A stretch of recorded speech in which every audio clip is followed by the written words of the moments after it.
Hello everyone. Today we are going to talk about type conversions, part of programming in C course.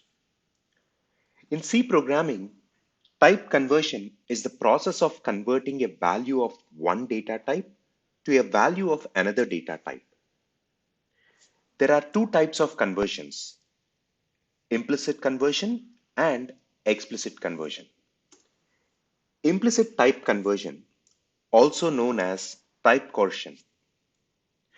This occurs automatically when a value of one data type is used in an expression with a value of another data type.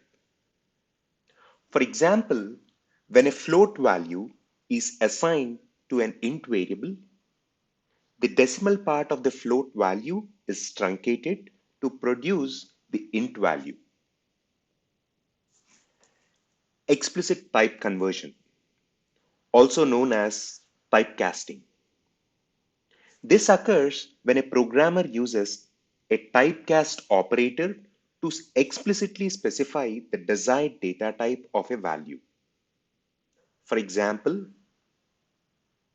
int x will be converted to the value of x to an int. In C, some of the most common type of conversions are int to float. When an int is converted to float, it causes precision loss. Float to int. When float is converted to int, it causes truncation. Char to int. When char is converted to int, it converts the ASCII value of the character to integer. Int to char. When int is converted to char, it converts the int value of its corresponding ASCII character.